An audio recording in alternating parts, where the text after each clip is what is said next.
Muchas gracias por cooperar y participar de esta manera.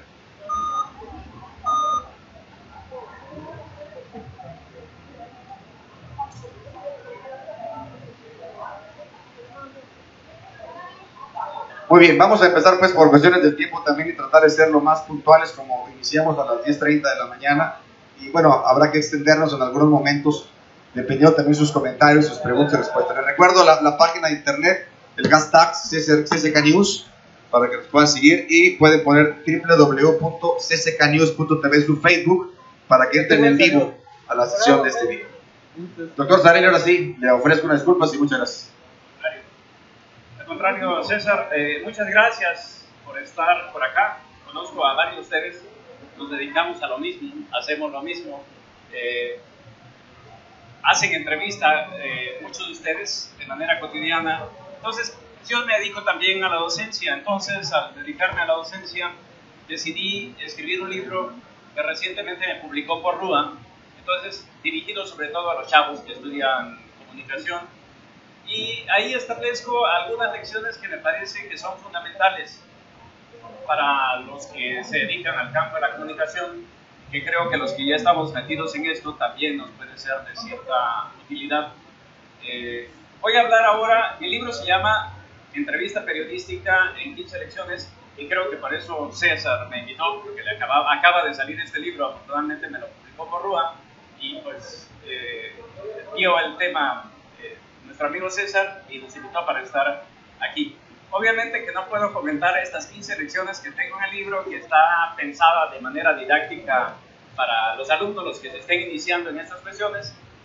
Y pues escribir un libro de periodismo, yo me dedico básicamente a historia del periodismo en Chiapas. Entonces esa es, digamos, de alguna manera mi especialidad. Me he dedicado a escribir varios libros sobre eso. Pero en esta ocasión decidí escribir un libro de entrevista porque hace muchos años, desde que inicié en la universidad, me tocó fundar la licenciatura en comunicación en la Universidad Autónoma de Chiapas, y desde entonces ya teníamos una materia de entrevista y empecé a impartirla. Obviamente que cuando uno no conoce el tema, lo primero que hago es, cuando no conozco el tema, muchas veces me meto a dar clases, ¿no?, de esa materia para tratar de comprender del tema. Y lo primero que hago es tratar de explicarme en mis propias palabras qué significa ese tema. Entonces voy escribiendo, voy haciendo mis apuntes. Por eso decía de que este libro es como el compendio de varios años de haber impartido clases de periodismo y de haber impartido clases de entrevista periodística. Entonces se llama Entrevista Periodística en 15 lecciones. Hoy vamos a hablar de 5 elementos fundamentales de la entrevista periodística que me parece que deberíamos entrar. En una ocasión estaba Julio Scherer platicando con Vicente Leñero.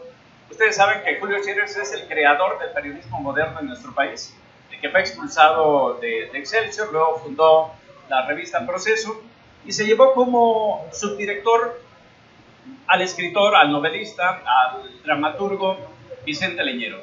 Entonces estaba platicando y le pregunta Julio Scherer a Vicente Leñero: Vicente, ¿qué diferencia hay entre tú y yo? Y Vicente Leñero le contesta: en que tú le vas a los Mets y yo odio el béisbol. Y dice Scherer: no, realmente esa no es la diferencia. La diferencia es que si viéramos a Picasso, tú verías sus cuadros y yo le haría una entrevista. Porque Scherer era sobre todo alguien que entrevistaba, era un periodista.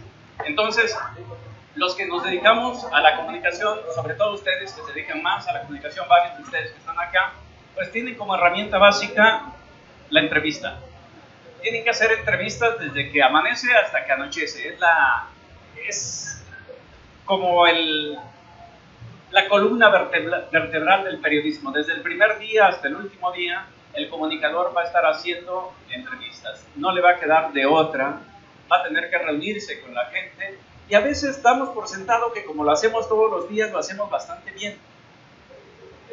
Creemos, pues, tenemos 10, 15 años de experiencia, entonces lo hago bastante bien. A veces no es así. Entonces, por eso voy a hablar en esta ocasión de 5 elementos de la entrevista periodística que son básicos. Lo primero primero que me preguntan es, ¿qué es la entrevista?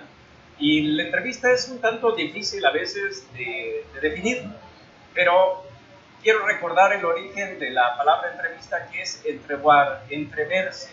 O sea, hay que hacer una entrevista para mirarse, para ver al otro, para reconocer al otro. Ese es el sentido de la entrevista. Entonces, en la entrevista hay un reconocimiento de la otra persona que nos hable, a quien queremos conocer.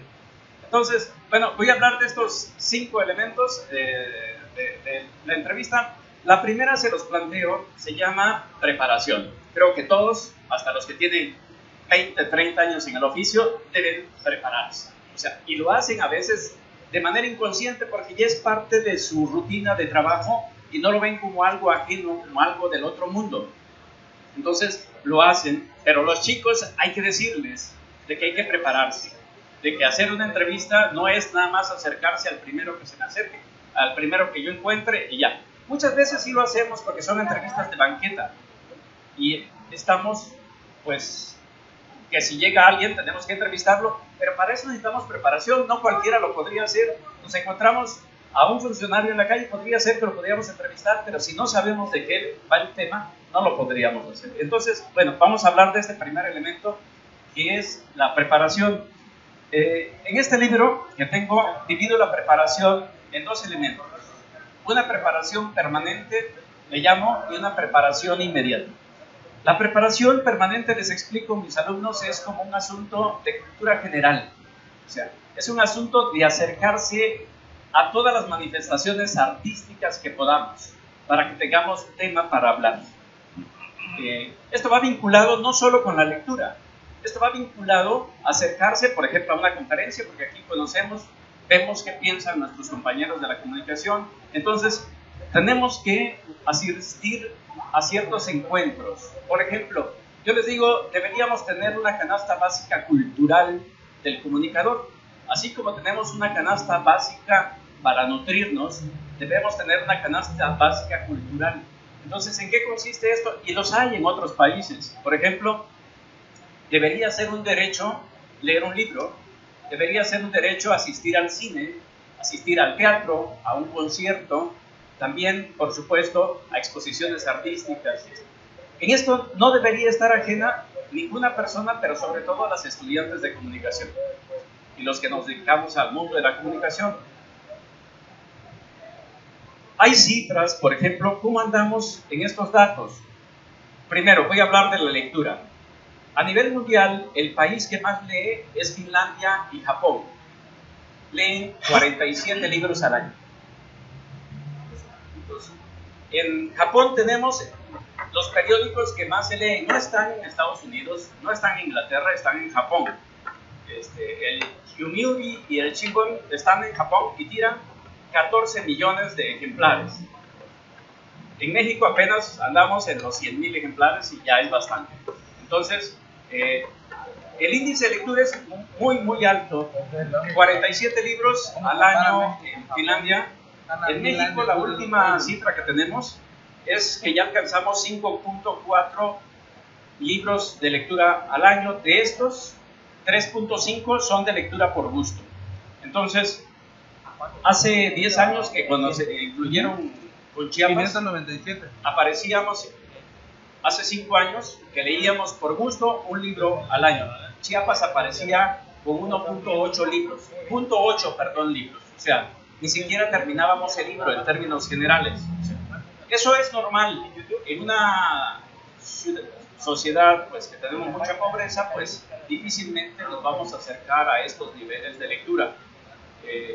Yo les decía a mis alumnos que si leemos 0.8 libros al año, difícilmente terminábamos el monje que vendió su Ferrari y nos quedamos como en la página 80 porque tiene 100 páginas, ¿no? Entonces, no logramos completar los libros. Bueno, después de Finlandia y Japón, los países que más leen es Francia, Irlanda, que andan alrededor de 40 libros. Nosotros, les decía, andamos alrededor de 5 libros, pero ahí deberíamos entrarlo. Esa es preparación permanente, es algo que yo les digo que deberíamos hacer como hábito. Entonces, eso es parte de la preparación, pero también ir al cine, pero también ir a una exposición. En Chiapas, más del 50% de las personas jamás han ido a un cine. Nosotros creemos, porque estamos en la ciudad, que toda la gente va al cine. No es así. Más del 50% de las personas no han ido jamás al cine.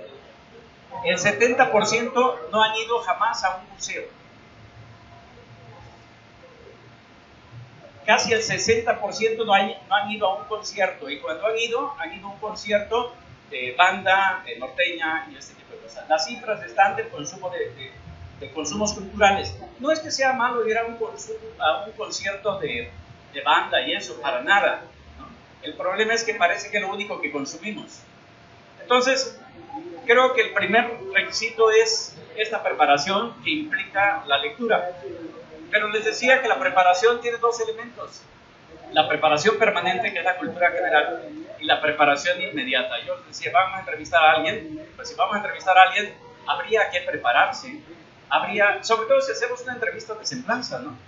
Que está muy ausente en nuestro mundo de la comunicación. Prácticamente no hacemos entrevistas de semblanza, pero la entrevista de semblanza merece una preparación especial. ¿A quién voy a entrevistar? ¿Quién es esa persona? ¿Qué ha escrito? ¿Qué ha pintado? Si es que es un artista. Y eso tendríamos que hacerlo, y sobre todo los chicos que inician en el mundo de la comunicación tendrían que ver de que habría que prepararse también con esa persona con la que vamos a entrevistar. Elena Poniatowska, que para mí es de las grandes entrevistadoras, sobre todo en México, ella en una ocasión cuenta de manera pues muy franca que fue a entrevistar a un premio Nobel, y cuando llega a entrevistar a este premio Nobel, le pregunta a ese premio Nobel, ¿ha leído alguna de mis obras? Y que Elena Poniatowska dice, pues no le pudo mentir. Le dice, anoche compré Nido de víboras y lo voy a empezar a leer. Entonces este premio Nobel le dice, no puede haber entrevista porque no conoces mi pensamiento.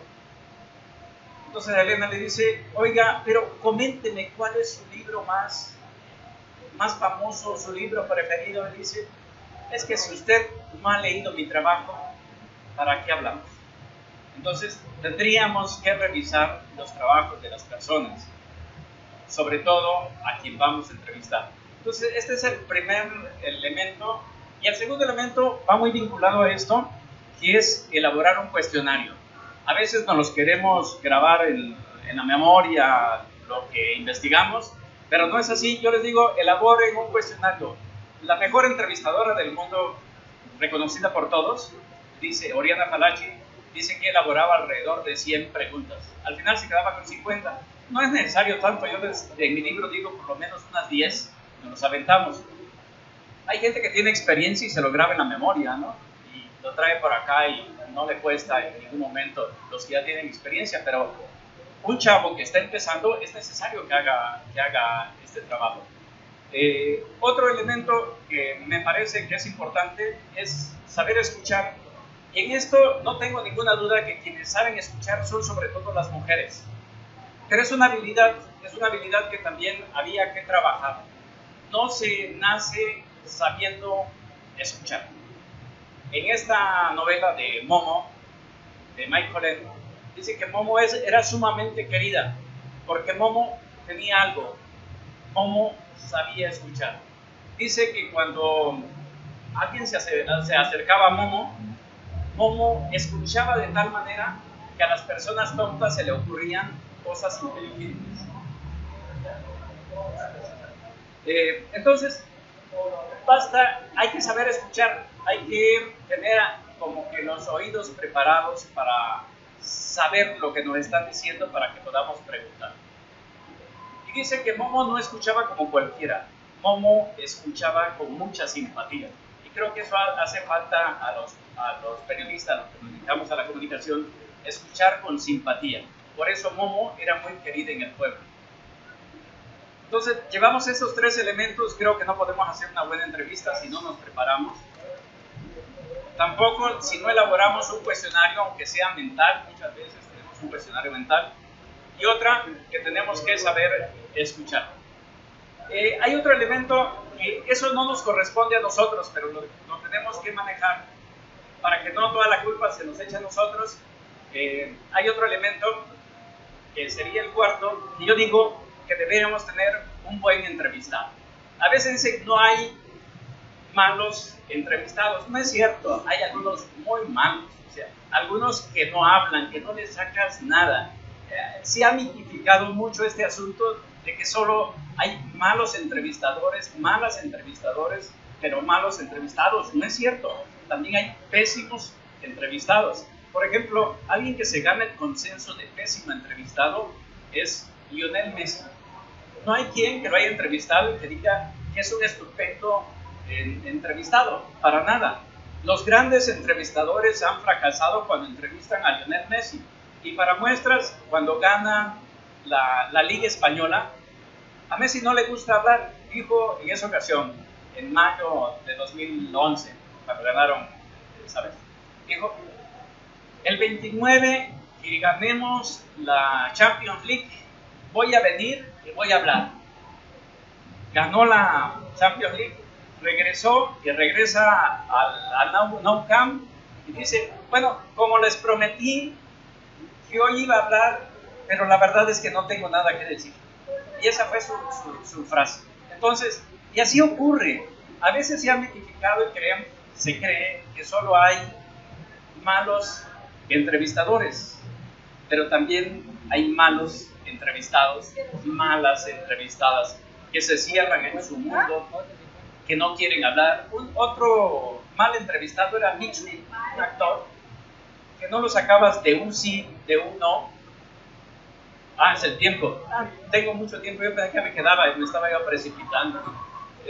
Todavía tengo 15 minutos, así que van a aguantar. Yo pensé que me quedaban 5 segundos. Con pregunta y respuesta. Bueno, hay otro asunto que es importante en la entrevista, es no inventar las entrevistas. A veces ocurre que las inventamos o inventamos frases y eso no deberíamos hacerlo.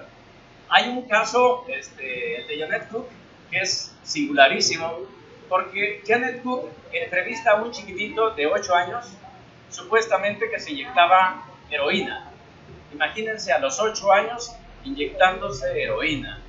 Que ocupan la primera plana de su periódico, le otorgan el premio Pulitzer, y pues cuando le otorgan el premio Pulitzer, hay organizaciones en Estados Unidos donde dicen, vamos a rescatar a ese muchachito que se está inyectando todos los días heroína, vamos a rescatarlo, vamos a llevarlo a un médico, a un tratamiento especial.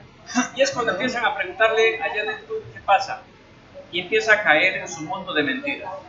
Y a partir de ahí se dieron cuenta de que esa entrevista con este niño, el pequeño Kim, jamás había existido.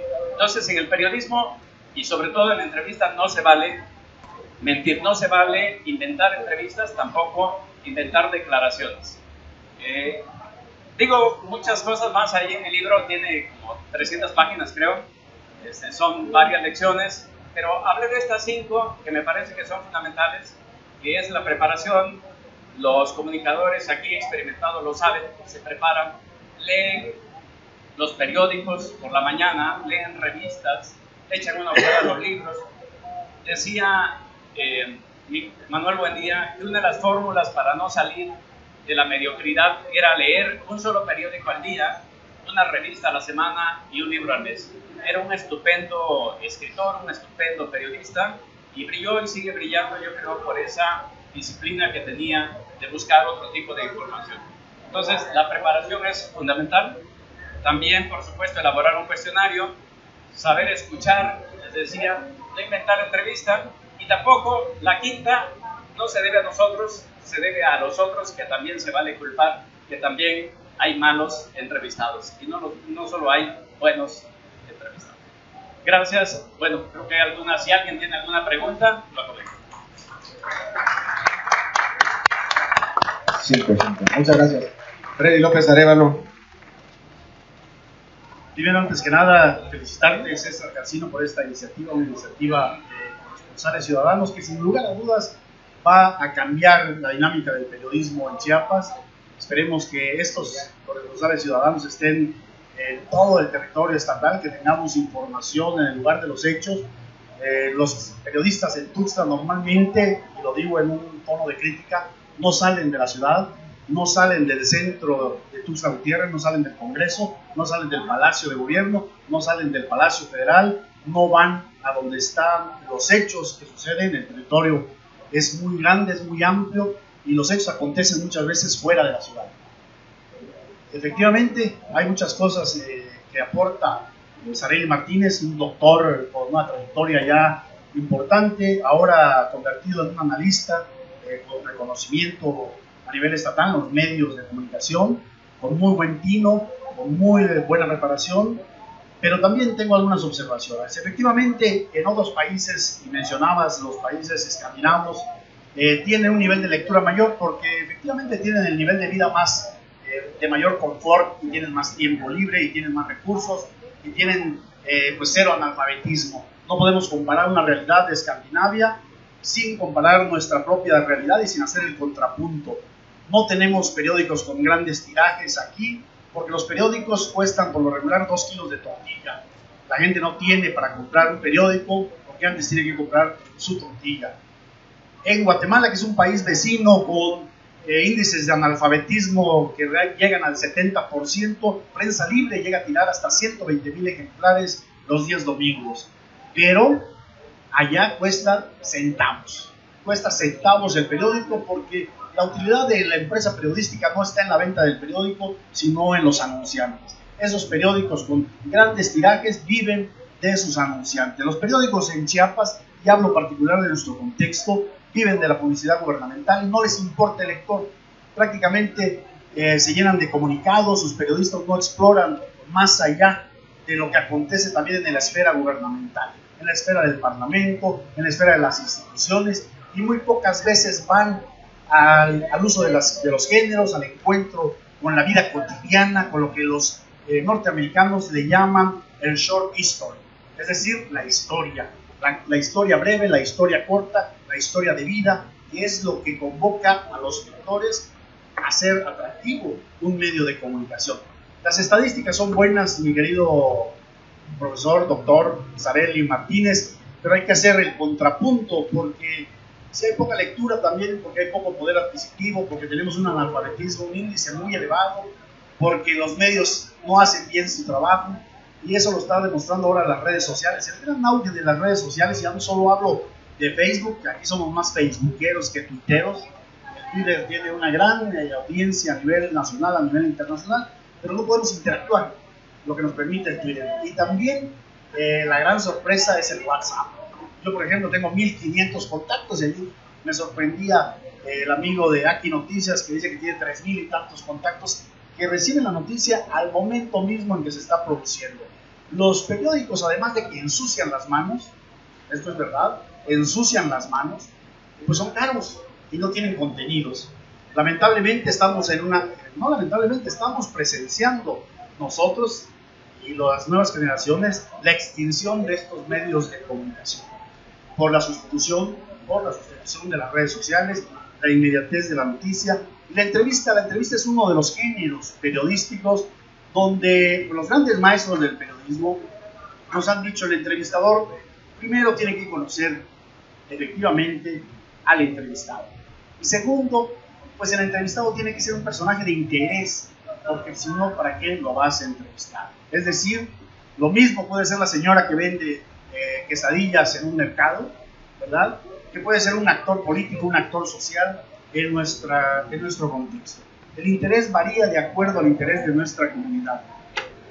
Muchas gracias por los aportes que hace en el libro un libro manual didáctico para quienes están iniciando en esta labor, que no es efectivamente necesariamente de periodista, sino de reportero. Porque citabas a Benítez, y efectivamente el reportero no es lo mismo que el periodista. El periodista, aquel que ya se siente un intelectual y que se siente en el café a divagar y a pensar, ¿verdad?, y a escribir sus pensamientos, al reportero que sale todos los días a la calle en la búsqueda de la noticia. Y la noticia, pues, no es más que lo que trasciende la cotidianidad. Aquello que sale de lo cotidiano, de lo normal, es noticia. Si un niño se cae en un hoyo, ¿verdad? Bueno, puede ser noticia porque a lo mejor antes de él se cayeron otros niños en ese hoyo y la autoridad no ha sido atenta para tapar ese hoyo. En fin, solo es un comentario. ¿Alguna pregunta concreta que nos quieran hacer los jóvenes, por favor?